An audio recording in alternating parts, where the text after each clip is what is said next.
Hello everyone, आज हम आपसे इस पर्टिकुलर वीडियो में जीएनआईटी ग्रुप ऑफ इंस्टीट्यूशन के बारे में बात करेंगे। देखिए, जीएनआईटी जो कि कॉलेज है लोकेटेड है ग्रेटर नोएडा नॉलेज पार्क 2 में। अगर हम इसके एस्टेब्लिशमेंट की बात करें, मैं एमबीए और पीजीडीएम डिवीजन की बात कर रहा हूँ। आज हम आपसे इस पर्टिकुलर वीडियो में एमबीए पीजीडीएम को लेकर फोकस करेंगे। एमबीए और इसका पीजीडीएम प्रोग्राम जो है वो जीआईएमएस जिम्स के नाम से रन होता है, जो कि एस्टेब्लिश्ड हुआ है 2020 में।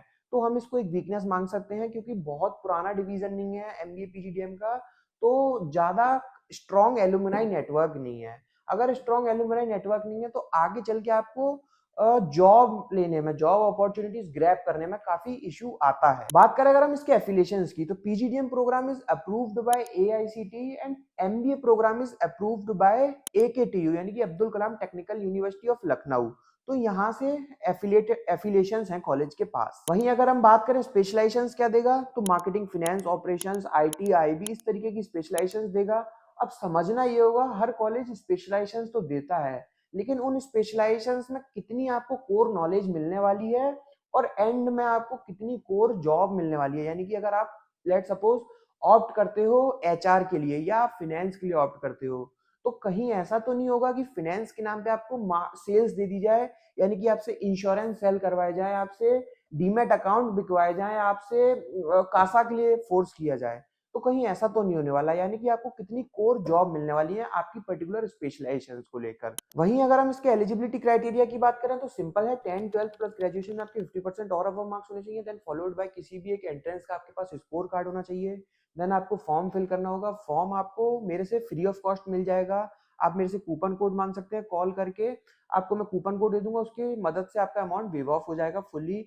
देन आपको जीडी एंड पीआई के लिए अपियर होना पड़ेगा वर्चुअल मोड में। देन अगर आप जीडी पीआई क्रैक कर लेते हैं, जो कि काफी इजी होने वाला है, कोई हार्ड एंड फास्ट नहीं होगा, तो आपको सीट बुकिंग अमाउंट सबमिट करना होगा, यानी कि आपका ऑफर लेटर इश्यू कर दिया जाएगा और कॉलेज फोर्स करेगा आपको सीट बुकिंग अमाउंट सबमिट करने के लिए। बात कर लेते हैं इसके फीस स्ट्रक्चर की। तो टोटल फीस इसकी जो रहने वाली है पीजीडीएम प्रोग्राम की, वो 8,55,000 की रहने वाली है, जिसमें आपको 75,000 एज अ रजिस्ट्रेशन अमाउंट देना होगा, वो इंक्लूड है इसी 8,55,000 में। अब हम बात करते हैं आरओआई पर। देखिए, आरओआई बहुत इंपॉर्टेंट पार्ट है before taking admission in any B school, क्योंकि देखिए आरओआई बहुत मैटर करेगा एंड ऑफ द डे।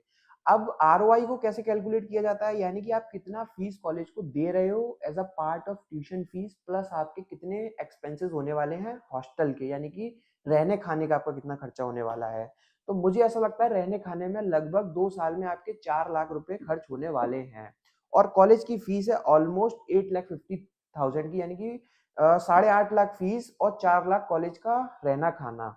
तो आपको लगभग लगभग इस कॉलेज में 13 लाख रुपए का खर्चा होने वाला है। अब समझते हैं कॉलेज अपना प्लेसमेंट्स कैसे क्लेम कर रहा है। देखिए, कॉलेज हाईएस्ट प्लेसमेंट क्लेम कर रहा है 23 एलपीए का, जो कि इंटरनेशनल बता रहा है। डोमेस्टिक बता रहा है 12 एलपीए का हाईएस्ट। वहीं एवरेज पैकेज कॉलेज क्लेम कर रहा है 7 एलपीए का। अब ये मैंने स्टूडेंट से पर्सनली वेरीफाई किया कॉलेज के बाहर जाके, तो स्टूडेंट का फीडबैक मेरे को कुछ और ही मिला। अब स्टूडेंट ने मुझे बोला कि सर 6 to 7 एलपीए तक की ही कंपनी आ रही है मैक्सिमम, और हाईएस्ट पैकेज हर बच्चे का नहीं जाता है। जिनके पास ऑलरेडी 3-4 साल का वर्क एक्स होता है, उन्हीं को एवरेज पैकेज, उन्हीं को हाईएस्ट पैकेज ऑफर किया जाता है। अब वो ऑलरेडी 20 एलपीए पे होते हैं, तो उनको 23 एलपीए देना कोई बड़ी चीज नहीं है। तो कोई भी कॉलेज में आप एडमिशन लें तो हाईएस्ट पैकेज बिल्कुल भी ना देखें, देखें कि आपका कितना एवरेज पैकेज मिलने वाला है। तो मेरी जो पर्सनली बच्चों से बात हुई, वो 5 to 6 एलपीए तक का ही एवरेज पैकेज कॉलेज में क्लेम हो रहा था। वहीं मैंने इंटर्नशिप के लिए पूछा स्टूडेंट्स को, तो कॉलेज क्लेम कर रहा है 18K, यानी कि 18,000 रुपए स्टूडेंट को एवरेज स्टाइपेंड मिली पर मंथ के हिसाब से। वहीं जब मैंने पर्सनली बच्चों से पूछा, तो स्टूडेंट्स ने मुझे बताया सर हमें इंटर्नशिप खुद से भी ढूंढनी पड़ी और अनपेड भी लेनी पड़ी। तो बहुत सारी चीजें होती हैं, कॉलेज कुछ क्लेम करते हैं, स्टूडेंट्स कुछ बताते हैं। इस गैप को अगर हमें फुलफिल करना है, तो आपको विजिट करना होगा कॉलेज के बाहर, या फिर आपको जरूरत पड़ेगी उन करंट स्टूडेंट से बात करने की जो मुझे फीडबैक दे रहे हैं। वही आपको शायद फीडबैक दे सकते हैं रियल, और आपको बता सकते हैं क्या सच्चाई है। तो उनके नाम और नंबर चाहिए तो आपकी स्क्रीन पे मेरा नंबर है, उस पर कॉल कीजिए। हम आपको व्हाट्सएप ग्रुप में ऐड कर देंगे, उनसे आप बात कीजिए, सारा कुछ समझिए। अब हम बात करते हैं स्ट्रेंथ एंड वीकनेस पे। कॉलेज की स्ट्रेंथ बहुत सारी हो सकती है, वो कॉलेज आपको खुद बताएगा जब आपको कॉलेज काउंसलिंग के लिए कॉल करेगा। मैं बात करता हूँ वीकनेस पे। देखिए, कॉलेज की वीकनेस है, एक तो नया कॉलेज है, बहुत पुराना कॉलेज नहीं है, तो स्ट्रॉन्ग एलुमनाई नेटवर्क नहीं है। दूसरा, number of seat intake college की हाई है, क्योंकि एमबीए भी कराता है और पीजीडीएम भी कराता है। दूसरा, कॉलेज की कोई ब्रांड वैल्यू नहीं है अभी तक मार्केट में। कॉलेज के प्लेसमेंट्स को लेकर मैंने जब स्टूडेंट से बात करी तो वो भी सो ही दिखाई दिया। कॉलेज का इंफ्रास्ट्रक्चर भी स्टूडेंट्स ने मुझे बताया, सर इंफ्रास्ट्रक्चर मीन्स कॉलेज की जो फैसिलिटीज़ हैं, मैनेजमेंट है, वो उतना ठीक नहीं है, उतना स्ट्रांग नहीं है। तो ये सारी कुछ वीकनेस थी। अब हो सकता है इन वीकनेस को शायद इग्नोर किया भी जाए और ना भी किया जाए। तो अगर आपको और डिटेल में जानना है कॉलेज के बारे में या कुछ रह गया है, बहुत सारी चीज़ें ऐसी होती हैं जो हम सोशल मीडिया प्लेटफॉर्म पर शायद ना बोल पाएँ, तो उनको अगर समझना है तो आपकी स्क्रीन पे मेरा नंबर शो हो रहा है, उस पे कभी भी कॉल कीजिए, व्हाट्सएप कीजिए, आराम से समझेंगे हम, कॉल पे बात करेंगे, सारी कुछ चीज़ें समझ सकते हैं। Thank you, thanks a lot.